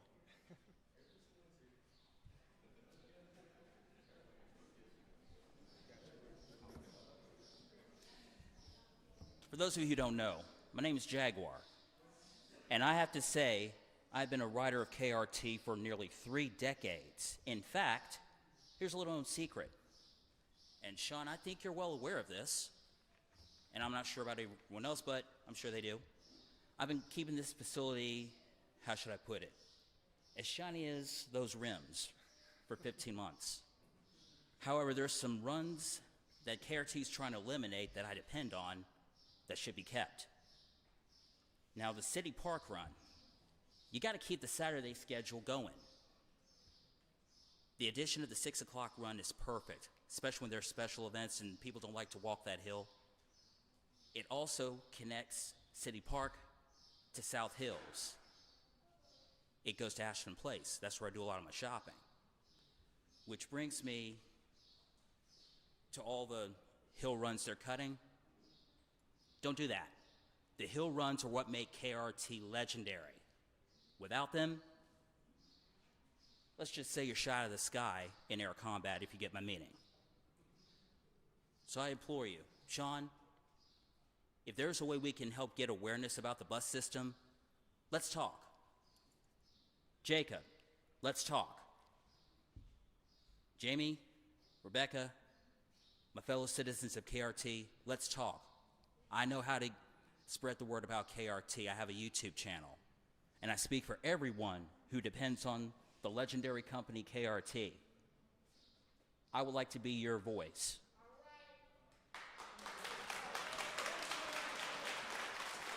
And let me conclude, if I may. Every time I ride the bus, I see every one of you. I know exactly what you're feeling right now. You're afraid of losing those valuable runs that mean a lot to you. Let's be real, everyone. These aren't just people. They're family. KRT, I believe, is a family company. Sure, there's profits to be made to keep the buses going. I'm sure you got to cut costs somewhere. Sean, you know all about that. But let's make sure we serve the people.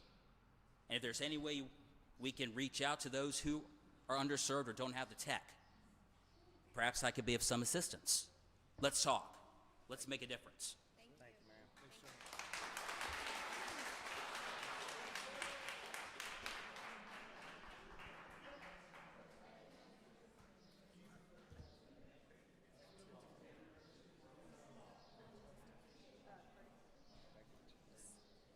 Are you ready? Oh, sorry.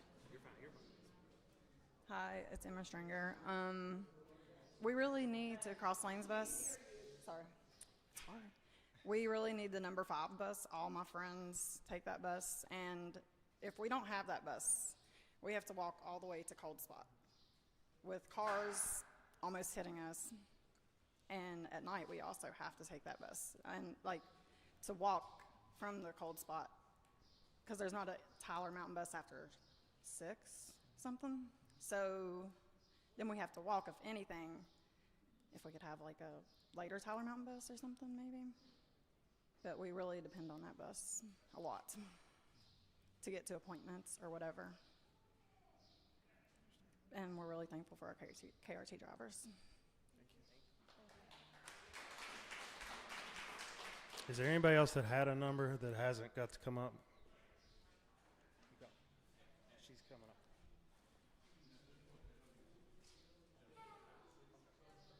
Oh, Elliot, I got you. Elliot, we'll get you.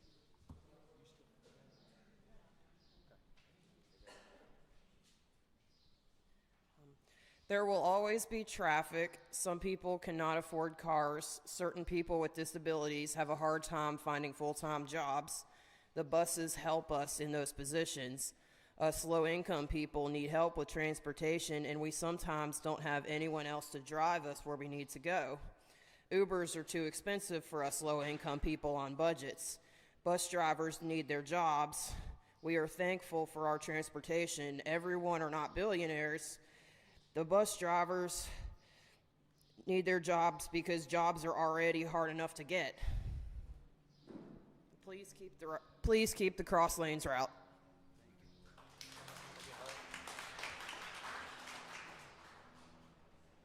Hello, my name is Brandy. I represent Campbell's Creek, number 7, and we really need to keep these buses for the senior citizen and people who work. And we got wonderful drivers. We just need to keep this bus. I can speak to everybody in this place. We need to keep these bus routes for all these people to get to work and back. Thank you.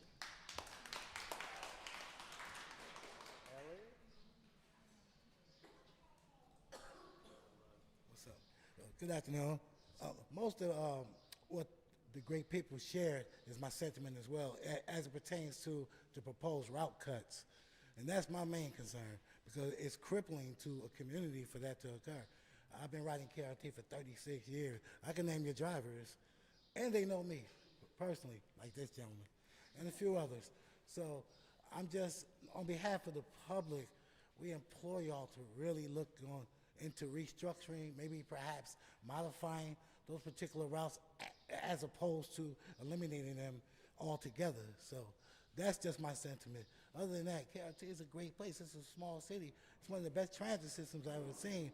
I came from the New York metropolitan area. So this transit system here, which touches 3 counties, I believe, it's Kanawha Valley Rapid Transit, but also touches Putnam County and Fayette County on the east end of it, and it connects to people.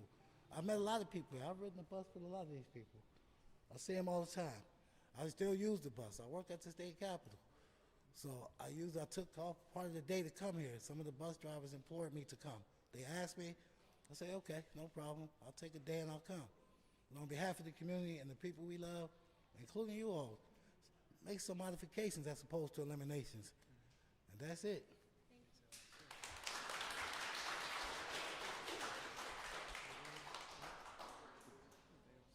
Sorry, did you ever? I don't know how many there are. Okay.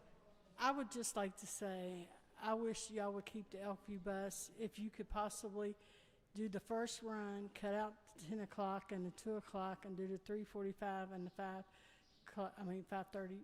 I would appreciate it if you could go from a big bus to a little bus. I work. I have a disability. That's the only way I can keep my job. I would appreciate it if you would do that.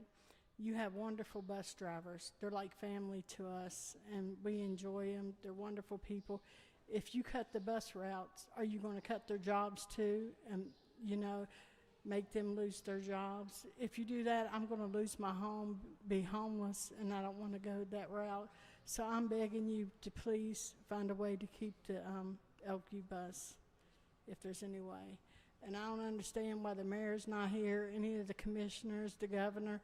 Is there any way that he could help y'all to keep these routes going? I mean, West Virginia is a poor state. You got people unemployed on Social Security and all that. There must be a way that we can help you to help us. Thank you for your time. And thank you, media, for being here. We appreciate y'all.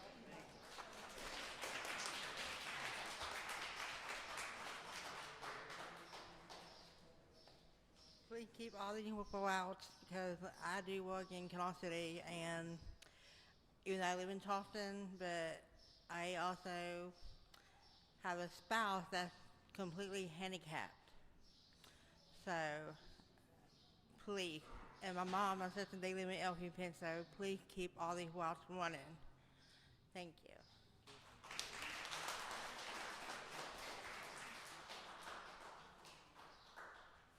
I live at 114, and that's the only way I have going to the store to the doctor since I lost my husband. And that's the only way. Me and my daughter have the only way to go to the store and doctors, buses. So please don't put Elkview pants out. We need it. Thank you.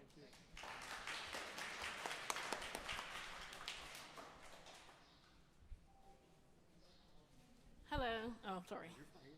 I think that we should keep all the buses, because you got a lot of children that misses the buses and stuff, that needs the bus, that needs transportation. And for the kids that have extra activities like baseball games, football games. I mean, what about the people that can't afford to drive? The people that don't have housing and stuff like that can't afford to get things. I think the kids really look forward to the buses. Sometimes I know kids that sometimes wake up late, and they need the buses to go home, like the Greenbrier bus, Capitol High School. I know a lot of them kids that needs the bus. And I think that y'all should keep all their routes, because what's going to happen is a lot of people are going to have a hard time. A lot of kids are going to be missing a lot of school because their parents can't afford to take them to school. I mean, Ubers and stuff are high, and you got to be fortunate enough to afford that. And that's what I'm going to say. Thank you. No, you're good. Yeah, I rode a bus for 20 years, and it was working for Robert C. Byrd. You would have a job right now, because he fought for Charleston, for this city of Kanawha County to have a bus fare. He went against Washington, and he fought hard to make sure we had a bus. So don't cut all the buses, because everybody in this Kanawha County depends on all the buses.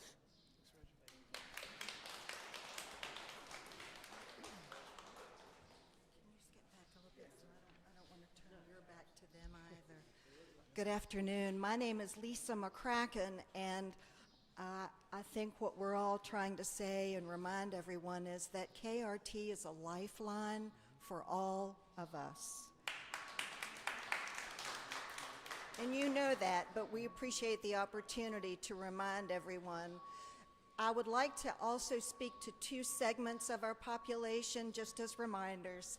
One are our aging seniors. You might not think about it, but KRT provides seniors the opportunity to stay in their homes longer, because even if they're not able to drive any longer, they can, if they live along the bus line or close to it, they can ride the bus and stay connected to the community, whether it's for volunteer work or a part-time job or an opportunity to get out and meet people in the community. And the second segment I'd like to mention are our immigrants. We have many war refugees, especially from Ukraine, that have moved into our community in the last 2 years.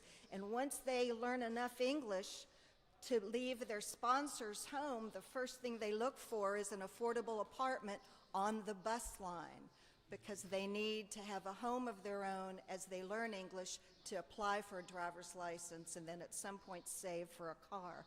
So remember, as I know you have budgetary needs, and I apologize I was late and missed your presentation, but I do have the paperwork. I know that money's tight, but please consider that KRT is a lifeline for our citizens. Thank you very much.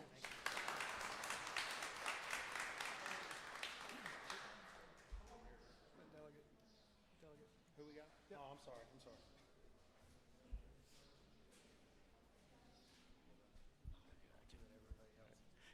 All right, thank you. I'm Delegate Dana Farrell. I represent the 60th District, which is northwestern Kanawha County, includes Sissonville, Big Tyler, Roxalana, and a section of Dunbar.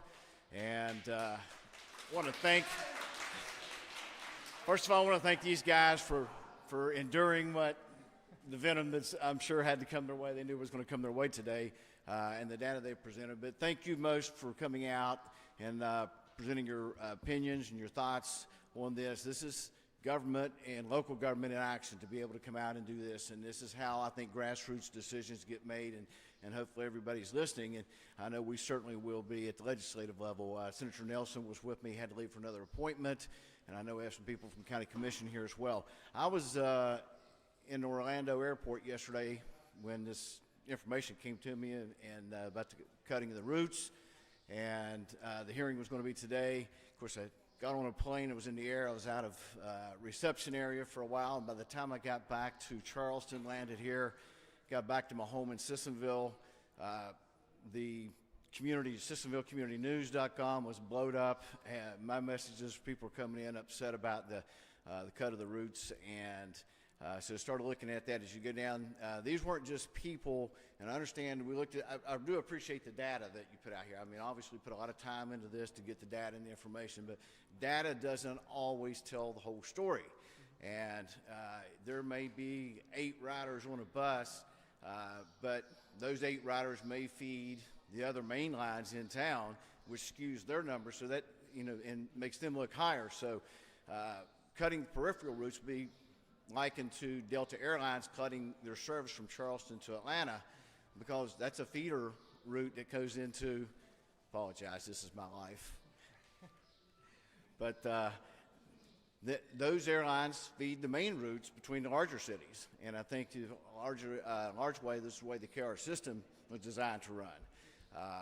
You know, look at that, but you do have good data. I enjoy looking at that and looking at it today, but like I said, it doesn't represent the community support. We look at most of the comments I got weren't from people that ride the KRT system, but they support it in my community. And Sissonville is a very large swath area. There's 26,000 people in that greater Sissonville area.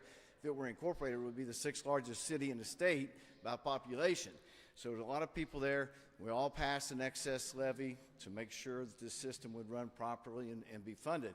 Now that said, we understand over the last 3.5 years, this administration, that inflation has skyrocketed, and I'm sure that's part of what's driving some of your decisions.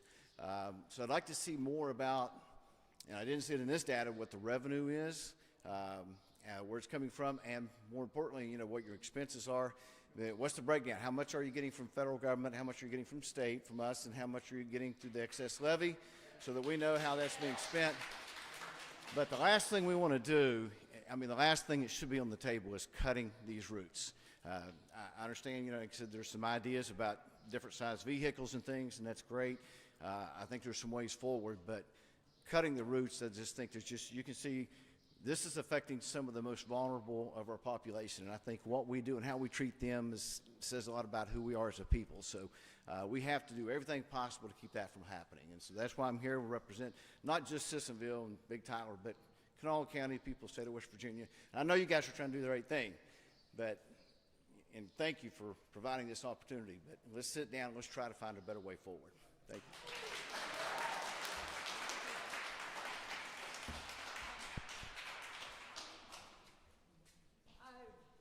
My name's Henry, and I've been out for the last 3 days with me and some of my friends protesting against this cut. And I got over 1,248 people went by me, honked the horn, supporting you guys, wanting these routes to stay. A friend of mine was out in Tire Mountain. We had to walk almost 3 miles just to get to her house.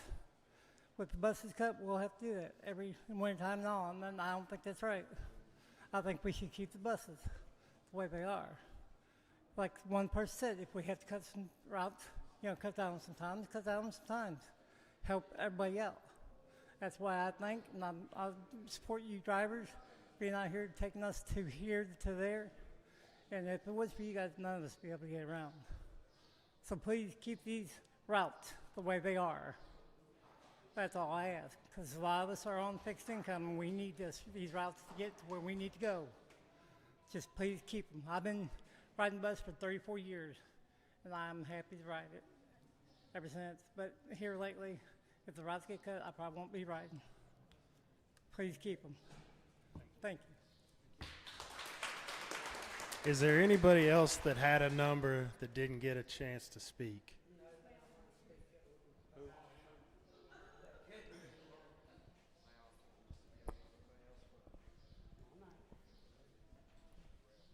My name is Brett Meadows. I'm the ATU Local 1742 Union President here at KRT.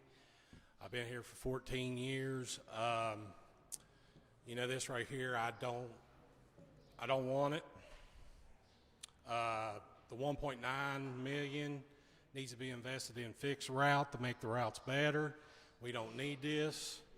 And Sean, these people are the ones that will be voting on the levy. They voted for fixed route, not microtransit. You're interrupting with a lot of people's lives here. Doctor, grocery store, school. A lot of them rides with me. They're like my family, and I'm sticking with them. Keep fixed route, lose microtransit.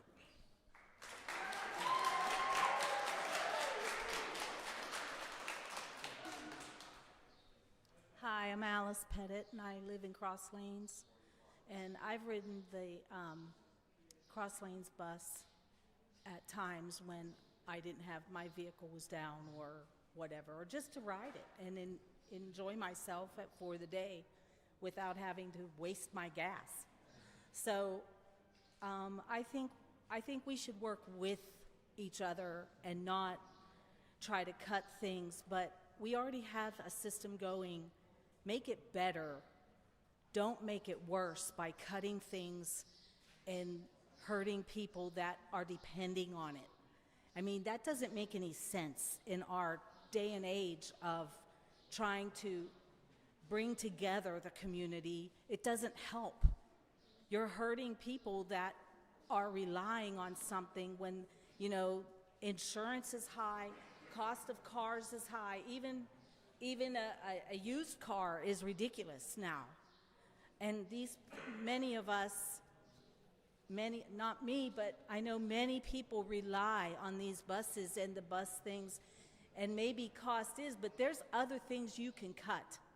there are quite a few of other things that can be cut and not the routes. So that's just what I wanted to say today.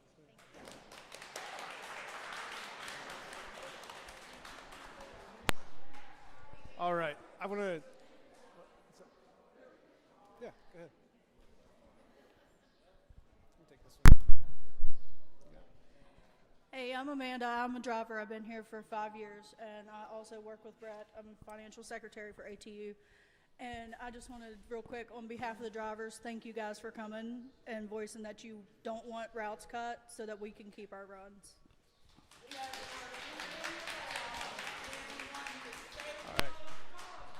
I want to thank everyone for coming here today. This is the most important part of our process, is hearing from our passengers, hearing these comments. I want to reiterate, these are proposals, and this is what we wanted. We wanted you to come out and say, hey, here's what we like, here's what we don't like. What we pledge to do at KRT is to do a better job of informing you of how we plan for these things to work, listening to the feedback, sharing that with our board, and then the board makes decisions as they move forward. So again, I appreciate you guys taking the time out of your day to be here. We're going to remain around here at the different boards to answer some questions you may have. I know it's tough when you bring up a lot of great points and we didn't have the opportunity to just answer every single question. But I really do think the more you learn about these potential services, there's a chance a little bit's going to shift as far as how this can actually improve the service. But we need to listen to your comments and your feedback, and that's exactly what we're doing. So again, thank you for your time. Thank you for coming, and we'll be happy to speak with you here in the garage. Thank you.